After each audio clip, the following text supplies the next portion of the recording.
Hi friends, welcome to home season with love. எல்லோரும் சந்தோஷமாகவும் ஆரோக்கியமாகவும் இருக்கீங்க அப்படின்னு நான் நம்புகிறேன். எல்லா ஊர்கள்லேயும் மழை அப்படின்னு நான் கேள்விப்பட்டேன். பெங்களூர்லேயும் அப்படி தான். வெதர் சேஞ்ச் ஆயிடுச்சு ஃபுல்லாகவே. எப்போ மழை பெய்யுது வெயில் அடிக்குது அப்படின்னு சொல்ல முடியாது. பட் climate வந்து ரொம்ப நல்லா இருக்கு. எவ்வளோதான் பெரிய வீடாக இருந்தாலும் மழை பெய்யும் போது கண்டிப்பாக அந்த கம்பிகளில் நாம் துணி காய வைக்கிறத விடவே மாட்டோம். காலையிலிருந்து நல்ல மழை. ஸோ ஒரு 11 மணி அப்படிங்கும்போது கொஞ்சம் வந்து வெயில் அடிக்கிற மாதிரி இருந்தது. என்னதான் உள்ள காய் போட்டாலும் வெளியே அந்த சன்லைட்டை காயும் போது தான் அந்த துணியோட வாசனை எல்லாமே நல்லா இருக்கும். வீட்டுக்குள்ளே காஞ்சது அப்படின்னா ஒரு மாதிரி ஸ்மெல் வரும் இல்லையா? இந்த ஒரு வாரமாக பார்த்தீங்கன்னா நல்லா ரொட்டீன் எல்லாம் ஃபுல்லாக சேஞ்ச் ஆயிருச்சு. இப்போ தான் புதுசாக பிஸ்னஸ் ஸ்டார்ட் பண்ணதுனால எனக்கு ரெண்டையுமே மேனேஜ் பண்ணுறது அப்படிங்கிறது பெரிய டாஸ்காக தான் இருக்குது. நைட்டு ஒரு 2 to 3 hours ஸ்லீப் அவ்வளோதான் இருக்குதோ தவிர ஸ்லீப் வந்து ரொம்ப கம்மியாயிடுச்சு. ஸோ கிடைக்கிற நேரத்தில் நல்லா படுத்து தூங்கிடுறது. பட் ஓகே, ஒரு 10 நாள் வந்து நாம் எந்த நேரத்தில் வேலை ஜாஸ்தி கம்மி அப்படிங்கிறத தெரிஞ்சு பழகிட்டோம் அப்படின்னா அந்த ரொட்டீனுக்கு நாம் சேஞ்ச் ஆயிடுவோம். இன்னும் நம்ம வீட்டில் ஆர்கனைசேஷனே சுத்தமாக முடியல. ஏதாச்சும் ஒன்று ஹஸ்பண்ட் வாங்கிட்டு வந்துடுவார். வந்த இறக்கும் போதே எனக்கு வந்து சர்ப்ரைஸ்னு சொல்லுவார். நான் வந்து சொல்லியிருக்கேன், தயவு செஞ்சு பிளான்ஸ் வாங்காதீங்க, இதுக்கு மேலே என்னால் மெயின்டைன் பண்ண முடியாது அப்படின்ட்டு. ஸோ இந்த தடவை என்ன பண்ணார் அப்படின்னா சோஃபா செட்டு. இந்த சோஃபா உங்களுக்கு ஞாபகம் இருக்கா? நம்ம பழைய வீட்டில் மேலே ஒரு ப்ளூ கலர் சோஃபா ஓனரோடதுன்னு சொல்லி நான் போட்டிருந்தேன். அந்த அங்கிள் வந்துட்டு இந்த சோஃபா செட் அப்புறம் ஃப்ரிட்ஜ் எல்லாம் வந்து ரொம்ப நாள் ஆயிடுச்சு, அதெல்லாம் தூக்கி போட்டுருங்கன்னு சொல்லியிருந்தாரு. பட் இவருக்கு வந்து மனசில்லை. சோஃபா செட் வந்து மறுபடியும் நாமளே ஏதாச்சும் பண்ண முடிஞ்சா நல்லபடியாக பண்ண முடிஞ்சா பண்ணிக்கலாம் அப்படின்ட்டு ஃபர்னிச்சர் ஷாப்பில் கொடுத்து பண்ணிட்டார். வீட்டுக்கு வர வரைக்கும் இதுதான் பண்ணியிருக்காரு அப்படின்ட்டு எனக்கு தெரியாது.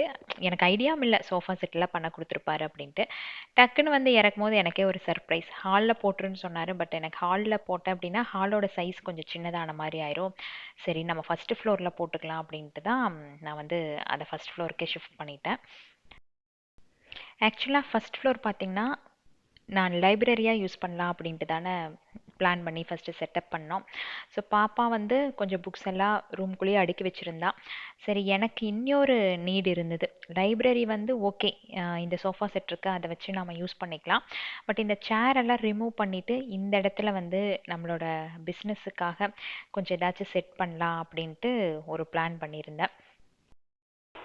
இங்கே நல்லா ஸ்பேஷியஸாகவும் இருக்குது. கொஞ்சம் பிளான்ட்ஸ் எல்லாம் வச்சா நல்லா க்ரீனரியாகவும் இருக்கும்.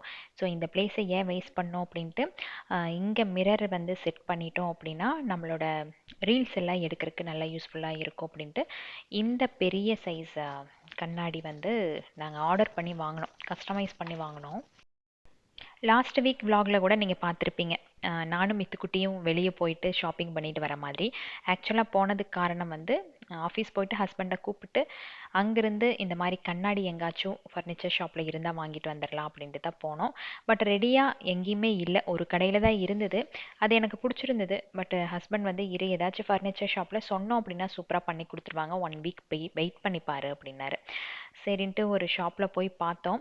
எனக்கு பார்த்த உடனே இது பிடிச்சிருந்துச்சி. ஃப்ரேம் வந்து எனக்கு ஒயிட் கலராக இருந்தால் இன்னும் நல்லாயிருக்கும். ஏன்னா பக்கத்தில் எதாவது பிளான்ட்ஸ் வச்சோம் அப்படின்னா அது நல்லா எடுத்து காட்டும் அப்படின்ட்டு இந்த ஃப்ரேம் வந்து ஒயிட் கலர்லேயே பெயிண்ட் பண்ண சொல்லிட்டேன். கஸ்டமைஸ் பண்ணி பண்ணோம். இதோட ப்ரைஸ் வந்து 10,500 வந்தது. லாஸ்ட் டைம் ரீல்ஸ் போடும்போது நம்மளோட மாஸ்டர் பெட்ரூமில் ஒரு பெரிய கண்ணாடி இருக்குது. அதுலேயே அவசரத்துக்கு எடுத்து போஸ்ட் பண்ணிட்டேன். பட் பின்னாடி வந்து நடந்து போயிட்டு முன்னாடி வர்றதுக்கு அந்த ஸ்பேஸ் வந்து பத்தாத மாதிரி இருந்தது. அதனால தான் ஒரு பிளான் பண்ணியிருந்தேன், ஒரு கண்ணாடி வாங்கி வச்சிட்டோம் அப்படின்னா கொஞ்சம் நல்லாயிருக்கும். அது இல்லாமல் இந்த மாதிரி ஹாலாக இருந்துச்சு அப்படின்னா நமக்கும் வந்து கொஞ்சம் ஸ்பேஷியஸாக இருக்கும், சௌரியமாக எடுக்கலாம் அப்படின்ட்டு ஒரு பிளான் இருந்தது. ஸோ அதே மாதிரி வந்து இங்கே இம்ப்ளிமெண்ட் பண்ணி வச்சாச்சு. சைடில் இருக்கிற ஷெல்ஃப்ஸில் எல்லாத்துலேயும் வந்து ஒரு ஷெல்ஃபில் புக்ஸ் வந்து ஹஸ்பண்ட் அரேஞ்ச் பண்ணி வச்சுருக்காரு. இன்னொன்று வந்து சும்மா தான் இருக்குது. அங்கே கொஞ்சம் பிளான்ட்ஸ் அடுக்கி வச்சுருந்தேன் இல்லையா, அந்த ஸ்பைடர் பிளான்ட். கமெண்ட்ஸ் வந்து சொன்னீங்க அது வந்து அந்த இடத்துக்கு செட் ஆகலை அப்படின்ட்டு. சரின்ட்டு அங்கேருந்து ரிமூவ் பண்ணி எடுத்து வச்சுட்டேன். ஸோ அங்கே எல்லாத்தையும் வந்து நம்மளோட ட்ரெஸ்ஸஸ் கொஞ்சம் அரேஞ்ச் பண்ணி வச்சிடலாம். அதாவது நம்ம பிஸ்னஸ்க்கு யூஸ் பண்ணுற ட்ரெஸ்ஸஸ் வந்து அதில் அரேஞ்ச் பண்ணி வச்சிட்டோம் அப்படின்னா இன்னுமே நமக்கு கொஞ்சம் ஈஸியாக இருக்கும்ல அக்சஸ் பண்ணுறக்கு அப்படின்ட்டு பிளான் பண்ணி வச்சுருக்கேன். ஸோ ஒரு வழியாக மேலே லிவிங் ரூம் வந்து நம்மளோட இன்ட்ரெஸ்ட்டுக்கு நம்மளோட விஷுக்கு ஏற்ற மாதிரி செட் பண்ணியாச்சு.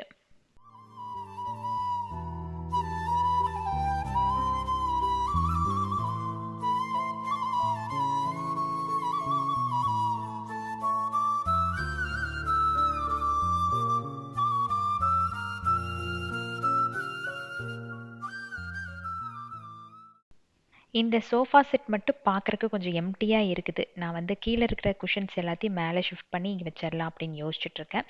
கீழே வேறு ஏதாச்சும் ஆப்ஷன் இருந்துச்சுன்னா பார்க்கலாம். ஏதாவது நல்ல ஆஃபர் வந்தால் வாங்கிக்கலாம் அப்படின்ட்டு.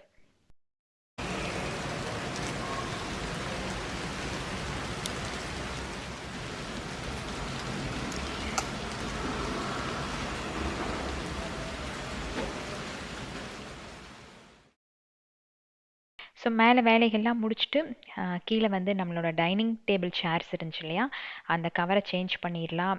கிட்டத்தட்ட மாற்றி ஒரு 2-3 மாதம் இருக்கும்னு நினைக்கிறேன். நான் இந்த வீட்டுக்கு வரும்போது போட்டது. பட் இப்போ தான் தெரியுது அந்த டைனிங் டேபிள் சேரில் வந்து எவ்வளோ அழுக்கு படியுது. நமக்கு வந்து அந்த ப்ரௌன் கலரில் இருக்கிறங்காட்டி தெரிய மாட்டேங்குது அப்படின்ட்டு. இப்போ பார்த்தீங்கன்னா அந்த கவர் ஃபுல்லாகவே அழுக்கு தான், பார்க்கவே கஷ்டமாக இருக்குது. சரின்ட்டு இன்னொன்று ஆர்டர் பண்ணேன். லாஸ்ட் டைம் வந்து ஒயிட் அண்ட் க்ரீனில் ஆர்டர் பண்ணங்காட்டி பின்னாடி இருக்கிற வால்பேப்பருக்கும் இதுக்கும் வந்து பெரிய டிஃப்ரென்ஸ் வந்து தெரியலக்கா, நீங்கள் வந்து கலரை மாற்றிருக்கலாம் அப்படின்னு சொல்லியிருந்தீங்க இல்லையா கமெண்ட்ஸில். நானும் யோசித்தேன் இதுக்கு எல்லோ கலர் போட்டோம் அப்படின்னா இன்னும் கொஞ்சம் எடுப்பாக இருக்குமே அப்படின்ட்டு.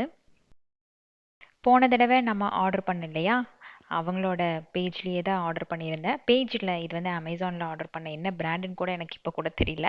ஸோ அந்த குவாலிட்டி நல்லா இருந்தது. சரி அதையே வந்து நம்ம ஆர்டர் பண்ணிக்கலாம், இனி ஏன் போய் புதுசாக ரிஸ்க் எடுக்கணும் அப்படின்ட்டு ஒரு எல்லோ கலர் பார்த்து ஆர்டர் பண்ணேன். பிக்சரில் பார்க்கும்போது அது ஒரு லெமன் எல்லோவாக இருந்தது. பட் கைக்கு வரும்போது அதோட கலர் பார்த்திங்கன்னா வெந்தய கலரில், மஸ்டர்ட் கலரில் வந்துருச்சு. பட் ஓகே, கொஞ்சம் நல்லா பளிச்சுன்னு இருந்த மாதிரி தான் தோணுச்சு. இன்னைக்கு நான் இந்த vlogல வந்து கொஞ்சம் ஆர்கனைசேஷனுக்காக திங்ஸ் வாங்கினது தான் வந்து போஸ்ட் பண்ணியிருக்கேன். ஸோ அதோட ப்ராடக்ட்ஸ் எல்லாம் வந்து நம்மளோட டிஸ்கிரிப்ஷனில் லிங்க் கொடுத்துருக்கேன். உங்களுக்கு வேணும் அப்படின்னா வாங்கிக்கோங்க. ப்ராடக்டோட ரிவ்யூ வந்து நல்லா இருந்தது, அதை பார்த்தா நான் வாங்கினேன். நானும் 1 month to 2 months யூஸ் பண்ணியிருக்கேன் இல்லையா. ஸோ யூஸ் பண்ணதுக்கப்புறம் தான் நான் வந்து இந்த லிங்க் கொடுக்குறேன். பழைய, அதாவது கிச்சன் ஆர்கனைசேஷனுக்கு யூஸ் பண்ண திங்ஸ் எல்லாமே வந்து ஒரு வீடியோவில் போட்டிருக்கேன். டிஸ்கிரிப்ஷனை செக் பண்ணி பார்த்தீங்க அப்படின்னா எல்லா ப்ராடக்ட்ஸோட லிங்க்குமே அதில் இருக்கும். இந்த டைனிங் டேபிள் ஆக்சுவலாக நம்மளோட ஹாலில் போட்டோம் அப்படின்னா ஹாலோட சைஸ் சின்னதாயிரும் அப்படின்னு தான் நான் இங்கே மூவ் பண்ணி வச்சேன். அது இல்லாமல் நான் சொன்னேன் இல்லையா அந்த குட்டி ஸ்பேஸ் வந்து கார்டன் ஏரியாவுக்குன்னு தனியாக இருக்குது. ஸோ அந்த இடத்த பார்த்துட்டு சாப்பிட்டா கொஞ்சம் ரிலாக்ஸிங்காக இருக்கும் அப்படின்ட்டு. பட் இங்கே என்ன ஒரு ப்ராப்ளம்னா, சன்லைட் வந்து டைரெக்டாக மேலேருந்து கீழே வரைக்கும் அந்த வெளிச்சம் வரும். பயங்கர ஹீட்டு. காலையில் ஒரு 9 மணிக்குள்ளே நம்ம டிஃபன் சாப்பிட்டு எழுந்திரிச்சிடணும். அப்படி இல்லைன்னு வைங்களேன், வேர்த்து கொட்டி அப்புறம் தான் சாப்பிட முடியும். மத்தியானமெல்லாம் இங்கே உட்காந்து சாப்பிட்றதுக்கு வாய்ப்பே இல்லை. அந்த அளவுக்கு வந்து ஹீட்டு இறங்கிட்டே இருக்கும். அம்மாலாம் வரும்போது சொல்லிகிட்டே இருப்பாங்க, தயவு செஞ்சு ஒரு ஃபேன் இங்கே போட்டுரு, என்னால் உட்காரவே முடியல அப்படின்ட்டு. பட் ஸ்பேஸ் இல்லை நமக்கு. நேர் மேலே, அதாவது டைனிங் டேபிளுக்கு நேர் மேலே பார்த்தீங்க அப்படின்னா ஓப்பனாக இருக்கும். ஜஸ்ட் ஒரு மிரர், அவ்வளோதான். ஸோ அங்கேருந்து அந்த வெளிச்சம் அப்படியே டைரெக்டாக கீழே இறங்குறதுனால அந்த ஹீட் வந்து ஜென்ரேட் ஆகிட்டே இருக்குது. ஸோ கொஞ்சம் திக்கான இல்லை நல்ல டார்க்கான கலர்ஸ் வந்து இதுக்கு போட்டால் தான் கொஞ்சம் ஃபேட் ஆகாமல் இருக்கும். ஸோ இப்போ வந்து அந்த மஸ்டர்ட் கலர் கவர் இதுக்கு கொஞ்சம் மேட்ச் ஆகிற மாதிரி தோணுது. ஹஸ்பண்டும் சொன்னார் இது வந்து கொஞ்சம் நல்லா இருக்குது அப்படின்ட்டு. ஸோ நெக்ஸ்ட் டைம் வாங்கும்போது இந்த மாதிரி கலர்ஸாக பார்த்து வாங்கிட்டோம் அப்படின்னா கொஞ்சம் லுக் வைஸ் வந்து ரொம்ப நல்லா இருக்குது. அது இல்லாமல் சுற்றி க்ரீன் கலர் பிளான்ட்ஸ் வைக்கும் போது இந்த எல்லோ கலர் வந்து கொஞ்சம் எடுப்பாக தூக்கி காட்டுது. நீங்களும் சொல்லுங்கள், இப்போ வந்து இந்த இடத்துக்கு இந்த டைனிங் டேபிள் சேருக்கு இந்த கலர் செட் ஆகுதா என்ன அப்படின்ட்டு. ஆர்கனைசேஷன் வந்து ஒன்ஸ் பண்ணிடலாம். பண்ணதுக்கப்புறம் நம்ம அதை மெயின்டைன் பண்ணுறதுக்கு ரொம்ப வந்து டைம் எடுத்துகிட்டே இருக்கும். மெயின்டைன் பண்ணல அப்படின்னா வீடு வந்து பழைய நிலைமைக்கே ஆகி போயிடும். ஸோ அதனால் வாரத்தில் ஒரு தடவைனாலும் எல்லாத்தையும் அடிக்கடி செக் பண்ணி கரெக்ட் பண்ணிகிட்டே இருக்கிறது தான் நம்மளோட வேலை.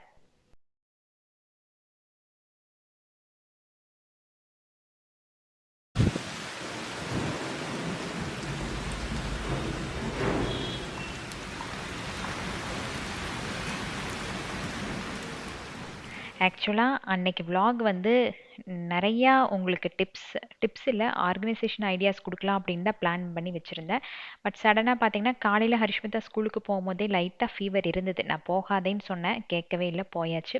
போயிட்டு அங்கேருந்து ஃபோன் டெம்பரேச்சர் வந்து ஜாஸ்தியாக இருக்க, வந்து கூப்பிட்டு போங்க அப்படின்ட்டு. சரின்ட்டு அந்த டைனிங் டேபிள் மட்டும் அரேஞ்ச் பண்ணி வச்சுட்டு அப்படியே கையோடு போய் அவளை கூப்பிட்டு வந்துட்டேன். வந்து பார்த்தா செம ஃபீவர், ஒரு 101 to 102 டிகிரி வரைக்கும் இருந்தது. இப்போ வெதர் சேஞ்ச் ஆயிடுச்சு இல்லையா, அதனால எல்லா குழந்தைகளுக்குமே இப்போ நம்மளை கேட்க கேட்காம சளி டேப்லெட்ஸ் காய்ச்சல் வந்து வந்து கொடுக்க கொஞ்சம் மாட்டாங்க. ஜாஸ்தியா இருக்குது. அப்படியே நம்ம சொன்னோம் அப்படின்னாலும் கூட அவங்க வந்து யோசிச்சு தான் குடுப்பாங்க ஸ்கூல்ல. ஸோ வரும்போது டெம்பரேச்சரும் கொஞ்சம் ஜாஸ்தியா இருந்தது. சரி ஏதாச்சும் சாப்பிட்னேன் வேண்டாம் அப்படின்ட்டா. ஏதாச்சும் கொஞ்சம் சூப் மாதிரினாலும் வச்சு குடுக்கலாம் அப்படின்ட்டு டொமேட்டோ, கார்லிக் போட்டு தான் சூப் ரெடி பண்ணி குடுத்தேன். ஸோ விளாக் வந்து இந்த மாதிரி சேஞ்ச் ஆயிருச்சு அன்னைக்கு. பசங்க ஸ்கூலுக்கு போயிட்டு வீட்டுக்கு வர வரைக்குமே அவங்க ஞாபகம் இருந்துட்டே தான் இருக்கும். பட் இருந்தாலும் இடையில இந்த மாதிரி ஏதாச்சும் ஸ்கூல்லேருந்து கால் வந்துருச்சுன்னு வைங்களேன், என்னமோ ஏதோன்ட்டு கொஞ்சம் படபடனே தான் இருக்கும் ஸ்கூலுக்கு போய் சேர வரைக்குமே. காய்ச்சலுன்னு வந்துட்டா நம்ம வந்து எந்த சூப் வேணாலும் வச்சு குடுக்கலாம் இல்லையா? ஏன்னா வாய்க்கு ஒனத்தியா சாப்பிட்றதுக்கு அது ஒண்ணு தான் நல்லா இருக்கும். ஸோ அன்னைக்கு வந்து பாப்பா கார்லிக்கும் டொமேட்டோவும் போட்டு சூப் கேட்டிருந்தா. இது அடிக்கடி அவளே பண்ணி சாப்பிடுவா. ஸோ அன்னைக்கு முடியல அப்படின்ட்டு அவளுக்கு ரொம்ப பிடிக்குமேன்ட்டு அதான் வந்து செஞ்சு கொடுத்தேன். இந்த அகராவோட சூப் மேக்கர் தான் வந்து ரொம்ப யூஸ்ஃபுல்லாக இருக்குது. எந்த சூப் ஆகட்டும் இதை வச்சு பண்ணேன் அப்படின்னா ஒரு 10 நிமிஷத்தில் முடிஞ்சிடுது. இது வந்து இன்னைக்கு ப்ரொமோஷனலாக இல்லை. இந்த சூப் மேக்கர் பற்றி ஆல்ரெடி நம்மளோட சேனலில் ப்ரமோட் பண்ணியிருக்கேன். பட் நல்ல ப்ராடக்ட் அப்படிங்காட்டி மறுபடியும் சொல்கிறேன். நீங்கள் வந்து ஸ்விட்ச் ஆன் பண்ணிவிட்டு ஆயில் ஆட் பண்ணிக்கோங்க. அது ஹீட் பண்ணணுங்கிற அவசியமே இல்லை. ஆயில் ஆட் பண்ணிவிட்டு குருமிளகு, சீரகம், கார்லிக், அப்புறம் வந்து தக்காளி, கொஞ்சம் மஞ்சத்தூள், உப்பு, தேவையான அளவு தண்ணி, இதுதான் ஆட் பண்ணியிருக்கிறேன். ஆட் பண்ணிவிட்டு ஜஸ்ட் நாம லிட்டு, அதுக்கான லிட் இருக்கு இல்லையா, பிளேடோடவே வரும், அதை போட்டு க்ளோஸ் பண்ணி வச்சிடணும்.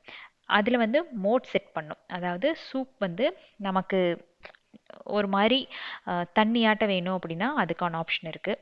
இல்லை கொஞ்சம் வந்து அதில் அந்த சாலிட்ஸ் இருக்கணும் அப்படின்னா அதுக்கான ஆப்ஷன் இருக்குது. ஜாம் மாதிரி வேணுன்னா அதுவும் வந்து இருக்குது. ஸோ நமக்கு எந்த மோடு வேணுமோ அதை வந்துட்டும் ப்ரெஸ் பண்ணிவிட்டு ஜஸ்ட்டு ஸ்டார்ட் பண்ணோம் அப்படின்னா 10 நிமிஷத்தில் உள்ளே இருக்கிற காய்களாகட்டும் எதாகட்டும் நல்லா குக் ஆகி நல்லா அரைச்சும் கொடுத்துரும். ஸோ நான் வந்து சூப் மோட் செட் பண்ணி கொடுத்துருக்குறேன். ஸோ ஜஸ்ட் அதை ஸ்விட்ச் ஆன் பண்ணி விட்டுட்டு கிச்சனுக்கு வந்து ஒரு குட்டி ஷெல்ஃப் ஒன்று வாங்கியிருந்தேன். அதை எடுத்துகிட்டு வரலாம் அப்படின்ட்டு போயாச்சு. அந்த ஷெல்ஃப் வந்து ஒரு வுட்டன் ஷெல்ஃபு. இதில் ஒயிட் அண்ட் ப்ரௌன் கலர் ரெண்டுமே இருந்தது. சரி ஒயிட் வந்து மேட்ச் ஆகுமோ என்னமோ அப்படின்ட்டு நான் வந்து ப்ரௌன் கலர் செலக்ட் பண்ணி எடுத்திருந்தேன். கொஞ்சம் பெருசாக வரும்னு நினச்சேன். பட் ரொம்ப குட்டியாக தான் போயிடுச்சு. பட் இருந்தாலும் பரவாயில்ல, அந்த இடத்துக்கு வந்து அது கரெக்டாக ஃபிட் ஆயிடுச்சு. இது எதுக்குன்னு பார்த்தீங்கன்னா, நம்மளோட ஸ்பைஸ் பாட்டில்ஸ் எல்லாம் இருக்கு இல்லையா, அது அந்த இடத்துல வச்சேன் அப்படின்னா எனக்கு விசிபிளாகவே இல்லை. ஒவ்வொரு தடவையும் வந்து எட்டி எட்டி பார்த்து எடுக்க வேண்டியதாக இருக்குது. எந்த நேரத்தில் கீழே விழுகணும்னு தெரியல. ஸோ நான் வந்து இந்த ஷெல்ஃபாக இருக்கும் இல்லைங்களா, ஒன் பை ஒன் ஷெல்ஃப் மாதிரி இருக்கும் இல்லையா, நீங்கள் கூட சஜஸ்ட் பண்ணியிருந்தீங்க அந்த மாதிரி வச்சிங்க அப்படின்னா உங்களுக்கு ஈஸியாக அக்சஸ் பண்ணுறதுக்கு இருக்கும் அப்படின்ட்டு. பட் அமேசானில் ஆர்டர் பண்ணும்போது அதோட ஹைட்டு வித்தும் பார்க்கும்போது அந்த இடத்துக்கு கரெக்டாக செட் ஆகலை.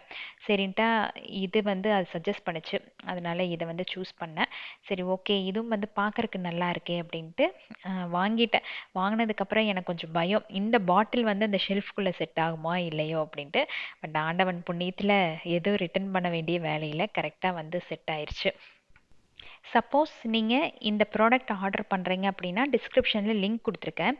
பட் சைஸ் வந்து உங்களுக்கு தெரியுது இல்லையா, இந்த அளவுக்கு இருக்க பாட்டில்ஸ் மட்டும்தான் இதில் அரேஞ்ச் பண்ணி வைக்க முடியும். குட்டி குட்டி ஸ்பைஸ் ஜார்ஸ் எல்லாம் அரேஞ்ச் பண்ணுறதுக்கு இது ரொம்ப நல்லாயிருக்கும். இதுக்கு மேலே ஏதாச்சும் டெக்கரேட் பண்ணீங்க அப்படின்னா இது கொஞ்சம் ஹைலைட் பண்ணி காட்டுற மாதிரி இருக்கும். அதாவது குட்டி குட்டி லைட்ஸ் எல்லாம் வந்து போட்டிங்க அப்படின்னா இன்னுமே ரொம்ப அழகாக இருக்கும். கிச்சனில் இந்த விண்டோ எனக்கு ரொம்ப ரொம்ப பிடிக்கும். அதனாலேயே பார்த்தீங்கன்னா ஒரு குட்டி சாப்லிங் எடுத்து இந்த மணி பிளான்ட் வந்து கிட்டத்தட்ட ஒரு 2 மாசமாக வளர்த்திட்ருக்கேன். ஓரளவுக்கு நல்லா புஷ்ஷியாக வந்துருச்சு. என்னோட ஆசை என்னென்னா இந்த விண்டோவை சுற்றி இந்த மணி பிளான்ட் வந்து ஆம், படர விடணும் அப்படிங்கிறது தான். அதனாலேயே என்ன பண்ணேன்னா கொஞ்சம் ஒரு 2 மாதம் நல்லா வளர்ந்ததுக்கப்புறம் இதை வந்து எடுத்து வைக்கலாம் அப்படின்ட்டு அன்னைக்கு அந்த ஸ்டாண்ட் மேலே செட் பண்ணிட்டு அதை. பட் நம்ம வந்து நெயிலெல்லாம் எதுவும் யூஸ் பண்ண முடியாது இல்லையா இதை கட்டுறதுக்கு. ஸோ நான் வந்து ஒரு ரீல்ஸ் பார்த்துட்டு இருக்கும்போது இந்த மாதிரி ஆப்ஷன் வந்து அமேசானில் இருக்குதுன்னு சொல்லி போட்டிருந்தாங்க. நானும் ஆர்டர் பண்ணி வாங்கிட்டேன். பிளாஸ்டிக் தான், குட்டி குட்டி அந்த க்ரீப்பர்ஸ் எல்லாம் ஹோல்ட் பண்ணுறக்கு இது வந்து ரொம்ப ரொம்ப யூஸ்ஃபுல்லாக இருக்கும்னு நினைக்கிறேன். ரொம்ப நல்ல யூஸ்ஃபுல்லான ப்ராடக்ட் தான். நான் டிஸ்கிரிப்ஷனில் இதோட லிங்க்கும் கொடுக்குறேன், நீங்கள் வந்து செக் பண்ணிக்கோங்க. நம்ம செடிகள் வந்து க்ரீப்பர்ஸ் மேலே விடும்போது ஆணி அடித்து கயிறு கட்டி விட்டோம் அப்படின்னா அது பார்க்குறக்கு ஒரு மாதிரியாக தான் இருக்கும் இல்லையா. பட் இது வந்து அந்த செடிகளோட செடியாக மறைஞ்சு போயிடும், க்ரீன் கலரில் இருக்குது. ஸோ ஜஸ்ட்டு அந்த டபுள் சைட் டேப்பை அதில் ஒட்டிட்டு நம்ம எந்த இடத்துல அதை டைப் பண்ணணும்னு நினைக்கிறோமோ அந்த இடத்துல அதை ஸ்டிக் பண்ணி அப்படியே வந்து அதை நல்லா ஹோல்ட் பண்ணிட்டோம்னா போதும், அந்த செடி வந்து அந்த இடத்துலேருந்து நகராது. இப்பல்லாம் கிடைக்காத ப்ராடக்ட்டே இல்ல. அமேசான்ல போயி இது வேணும் அப்படின்னு சொன்னா, அதுக்கே எக்கச்சக்க ஆப்ஷன்ஸ் காட்டுது. பட் இது வந்து ரொம்ப யூஸ்ஃபுல்லான ப்ராடக்ட்ன்னு தான் சொல்லலாம். அது கார்டனர்ஸ்க்கெல்லாம் ரொம்ப ரொம்ப தேவைப்படுறது. அவ்வளோதான். ஒரு இடத்துல நம்ம ஸ்டிக் பண்ணிட்டோம் அப்படின்னா, அப்படியே வளர வளர ஒரு ஒரு பீஸா அங்கங்க வச்சு நாம இந்த செடிகள ஹோல்ட் பண்ணிட்டே வந்தோம்னா போதும். அது அப்படியே மேல வந்து போயிரும். சப்போஸ் நம்ம வீடு காலி பண்றோம் அப்படி இருந்தா கூட, அதிலிருந்து அழகா அந்த க்ரீப்பர ரிமூவ் பண்ணி நாம வேற வீட்டுக்கு தூக்கிட்டு போயிரலாம். ப்ராடக்ட்ஸ் எல்லாம் பார்த்தீங்கன்னா, ஒரே தடவ நான் வந்து ஆர்டர் பண்ணி வாங்க மாட்டேன். எல்லாமே வந்து நம்ம அமேசான்குள்ள போடுறோம்னு வைங்களேன், அது நமக்காகவே சில திங்ஸ் எல்லாம் சஜெஸ்ட் பண்ணி காட்டும். ஒன்ஸ் நம்ம அத சர்ச் பண்ணாலே அதுதான் நமக்கு காட்டும். ஸோ நமக்கு தேவையானது என்ன? வீடு ஆர்கனைஸ் பண்றது, அப்புறம் கார்டனிங் பத்தின ப்ராடக்ட்ஸ் தான். ஸோ இதில ஏதாச்சும் ஆஃபர் போச்சு அப்படின்னா, கண்டிப்பா பாப்பப் ஆகும். அது புடிச்சிருந்துச்சு, ரிவ்யூ ரொம்ப நல்லா இருக்கு அப்படின்னா, விஷ் லிஸ்ட்ல போட்டுருவேன். அப்புறம் ஒரு நாள் நமக்கு கண்டிப்பா அது அவசியம் அப்படின்னு தேவைப்படும்போது, டக்குனு கார்ட்டுக்கு மூவ் பண்ணி ஆர்டர் பிளேஸ் பண்ணிருவேன். நல்ல ஆஃபர் இருந்துச்சு அப்படின்னா, அத வந்து பிளேஸ் பண்ணி வாங்கிருவேன். பட் டெய்லி வந்து ஷாப்பிங் பண்ணுவேன்.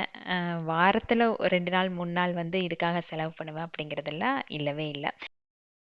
ஆக்சுவலா ஹோம் மேக்கர்ஸ்க்கு வந்து இதுதான் ஒரு பெரிய ஸ்ட்ரெஸ் ரிலீவ் இல்லையா? வீட்ட நல்லபடியா வச்சுக்கணும், நல்லா ஆர்கனைஸ்டா வச்சுக்கணும் அப்படின்ட்டு. எவ்ளோ ஸ்ட்ரெஸ் இருந்தாலும், இத நல்லா கான்சன்ட்ரேட் பண்ணி ஒரு 10 நிமிஷம் வேல பண்ணோம்னு வைங்களேன், அந்த ஸ்ட்ரெஸ் எல்லாம் எங்க போகுதுன்னே தெரியாது. அந்த அளவுக்கு நமக்கு ரிலாக்ஸ்டா ஃபீல் ஆகும். ஆக்சுவலா சொல்லப்போனா, வீட்ல நாம இருக்கிறோம் இல்லையா? அதாவது ஹோம் மேக்கர்ஸ்க்கு தான் வந்து ஸ்ட்ரெஸ் ஜாஸ்தியா இருக்கும். ஏன்னா, நாம ஒண்ணா ஃபோன்ல பேசுவோம், இல்லையா? டிவி பார்ப்போம். இந்த மாரி தான் நம்மளோட வாழ்க்கை போயிட்டே இருக்கும். இதே வொர்க்கிங் வுமனா இருக்காங்க அப்படின்னா, காலையில கொஞ்ச நேரம் அந்த ஸ்ட்ரெஸ் இருக்கும். ஒர்க் பண்ற இடத்துல கொஞ்சம் ஸ்ட்ரெஸ் இருக்கும். பட் ஒரு 10 பேத்த டெய்லி பார்த்து பேசுவாங்க, பழகுவாங்க. அதுல கொஞ்சம் அவங்களுக்கு வந்து மூடு சேஞ்ச் ஆகறக்கான வாய்ப்புகள் இருக்கு. ஸோ என்னை பொறுத்த வரைக்கும் ஒரு ஹோம் மேக்கரா இருந்தாங்க அப்படின்னா, அவங்களுக்குன்னு ஏதாச்சும் ஒரு ஹாபி இருக்கணும். அத நல்லா வளர்த்திக்கணும். அப்பதான் வந்து இந்த மாரி அதாவது ரொம்ப நம்ம லோவா ஃபீல் பண்ற நேரத்துலலாம் அது நமக்கு கை குடுக்கும். சூப் வந்து ரெடி ஆயிருச்சு. சப்போஸ் நமக்கு வார்மா இருக்கணும் அப்படின்னா கூட, குக் பண்ணதுக்கப்புறம் வார்ம் மோட நம்ம ப்ரெஸ் பண்ணிட்டோம் அப்படின்னா, ரொம்ப நேரத்துக்கு வார்மாவும் வச்சுக்குது. பாப்பாக்கு சூப் எப்படி இருக்கணும் அப்படின்னா, கொஞ்சம் வந்து கடிச்சு சாப்பிடுற மாரி இருக்கும். அதாவது இந்த கார்ன் சூப்பெல்லாம் இருக்கு இல்லையா? அந்த மாரி இருந்தா தான் பிடிக்கும். ஸோ அதனால இது வந்து ரொம்ப கிரீமியா இல்லாம இந்த மாரி வந்து பண்ணி குடுத்துட்டேன்.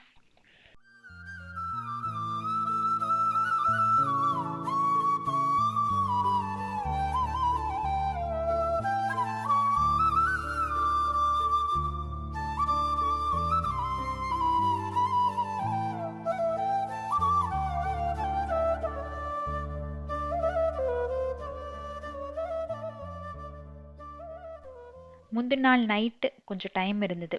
ஒரு 9 மணிக்கு மேல. யோசிச்சுட்டே இருந்தேன், என்னடா வேலை பண்ணலாம் அப்படின்ட்டு. அப்புறம் பார்த்தீங்கன்னா, நம்மளோட ஆயில் பாட்டில்ஸ் எல்லாமே கொஞ்சம் கிரீஸியா இருந்த மாதிரி இருந்தது. இந்த வீட்டுக்கு வந்ததுக்கப்புறம் ஆயில் பாட்டில் கிளீன் பண்ணவே இல்ல. அதான் உண்மை. சரின்ட்டு நைட் வந்து கிளீன் பண்ணி எல்லாத்தையும் வெளிய வச்சுட்டேன். ஒரே நாள்ல வந்து நல்லா காஞ்சிருச்சு. ஆயில் பாட்டில்ஸ் இத்தனை என்ன வச்சிருக்கீங்க? என்னென்ன ஆயில் வந்து யூஸ் பண்றீங்கன்னு கேட்டிருந்தீங்க இல்லையா? சன்ஃப்ளவர் ஆயில் கண்டிப்பா வாங்குவேன். சன்ஃப்ளவர் ஆயில், அப்புறம் கடலை எண்ணெய், நல்ல எண்ணெய், தேங்காய் எண்ணெய். இதுதான் வந்து நான் யூஸ் பண்ணிட்டுருக்கேன். அதாவது கொஞ்சமா தாளிக்கிறது, இல்ல நாம வந்து இந்த தடுக்கால ரெடி பண்றோம் இல்லையா?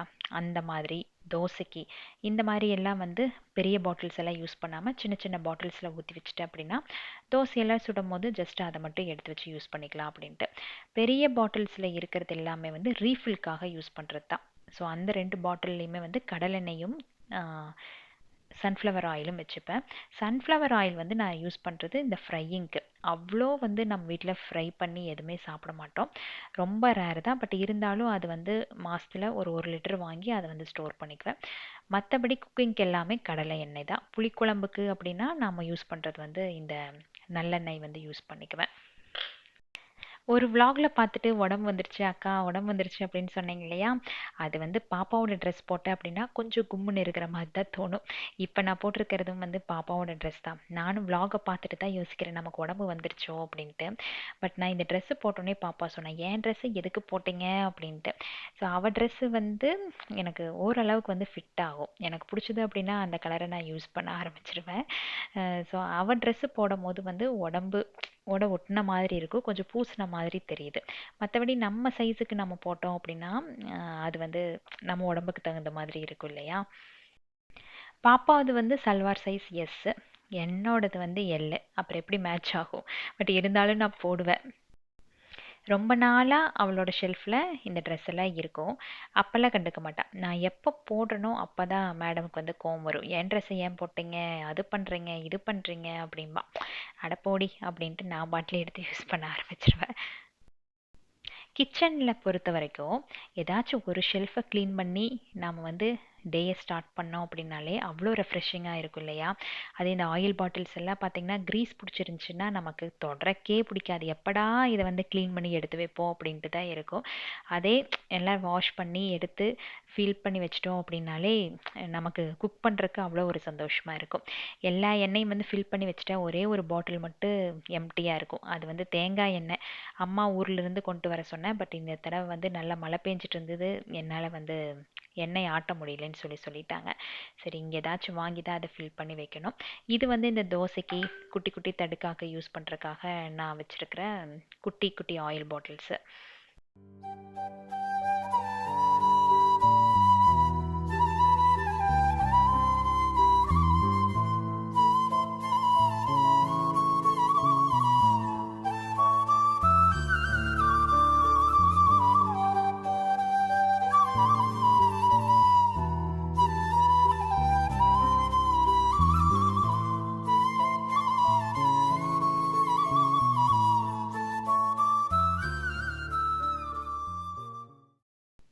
கிச்சன் மட்டும் இல்லை, எல்லா ரூமுமே பார்த்தீங்கன்னா டெய்லி ஒன்ஸ் வந்து ஃபுல்லாக செக் பண்ணிவிட்டு வேண்டாதெல்லாம் தூக்கி டஸ்ட்பினில் போட்டு ஒரு 1/2 hour நமக்கு வந்து அந்த வேலை இருக்கும்.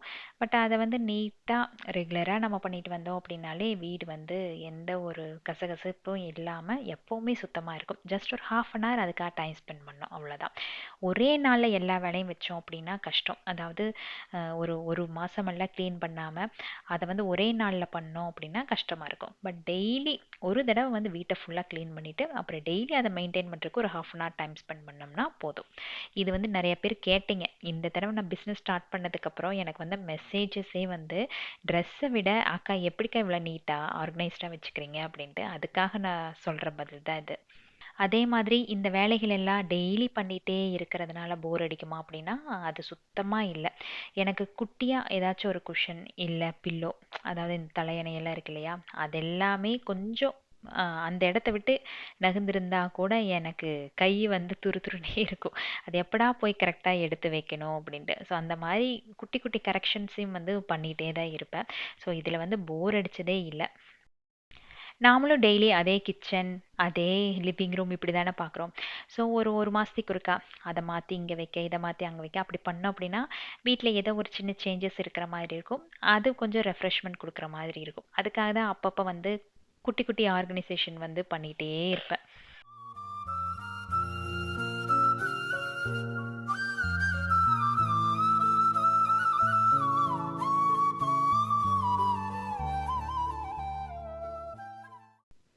ஸோ இந்த வீக் வந்து அந்த கிவ் அவேக்கு செலக்ட் பண்ணோம் இல்லையா, அவங்களுக்கு எல்லாத்துக்குமே திங்ஸ் எல்லாம் எடுத்து வச்சுட்டேன். ஒரு 10 பேரை செலக்ட் பண்ணலான்னு நினச்சேன். பட் வந்திருந்த மெயிலை பார்த்துட்டு எனக்கு ரொம்ப கஷ்டமாக போயிடுச்சு. இத்தனை பேர் மெயில் அனுப்பி இவ்வளோ கம்மியாக நம்ம செலக்ட் பண்ணுறோமே அப்படின்ட்டு 10 பேர் இருந்தாலும் சொல்லியிருந்தேன்.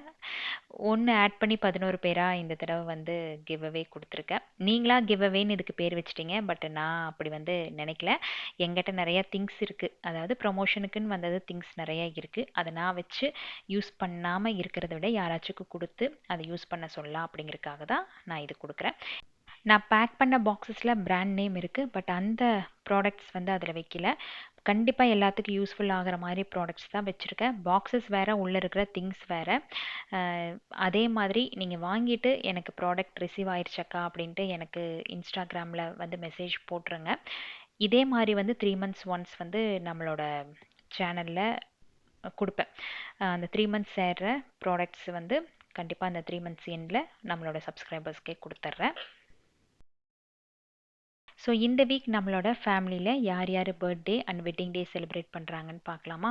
தர்ஷினி, பூர்ணி மோகன், Kriti, Sangeetha, Lokesh, Bhavya Senthilkumar, G Kavivarshan, Dharshika Dinakaran, Yasmin Vijay, Sathya Manoharan, Vennila Veerathilagar, Rishwanth Pranathi, Saravanan, Mami show me tips, Dhanujasri, Heeran Panneerselvam, Tharun Panneerselvam, சம்பிரதிக்ஷா.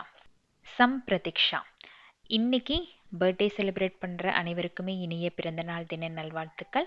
And wedding day celebrate பண்ணுறவங்க அனைவருக்குமே இனிய திருமண நாள் தின நல்வாழ்த்துக்கள். இன்று போல இன்றுமே சந்தோஷமாகவும் ஆரோக்கியமாகவும் வாழணும். ஸோ இன்னைக்கு vlog வந்து சின்னதாக முடிஞ்சிருச்சுன்னு நினைக்கிறேன். எப்போவுமே 30 மினிட்ஸ் ப்ளஸ் வைப்பேன், பட் 26 மினிட்ஸோட இந்த தடவை முடிஞ்சிருச்சு. ஏன்னா பாப்பாவுக்கு வந்து உடம்புக்கு சரியில்லை, அவளுக்கு வந்து டெம்பரேச்சர் கொஞ்சம் ஜாஸ்தி ஆகிட்டே போனங்காட்டி vlog அதோட நான் வந்து ஸ்டாப் பண்ணிட்டேன். அது இல்லாமல் இது வந்து ஃப்ரைடே எடுத்தது, அதுக்கு மேலே எனக்கு டைம் இல்லை எடிட் பண்ணி வாய்ஸ் ஓவர் கொடுக்குறக்கெல்லாம். சரி ஓகேன்னு அதோட ஸ்டாப் பண்ணியாச்சு. அவளை ஹாஸ்பிட்டல் கூட்டிகிட்டு போகலாம் அப்படின்ட்டு ஒரு பிளானோட. ஸோ இந்த vlog வந்து உங்களுக்கு பிடிச்சிருக்கும் அப்படின்னு நான் நம்புகிறேன். இது ஃபுல்லாகவே ஆர்கனைசேஷன் vlog-ஆவே முடிஞ்சு போயிடுச்சு. நெக்ஸ்ட் வீக் இன்னொரு இன்ட்ரெஸ்டிங்கான லாங் வீடியோவில் உங்களை நான் சந்திக்கிறேன். Keep supporting me. Thanks for வாட்சிங்.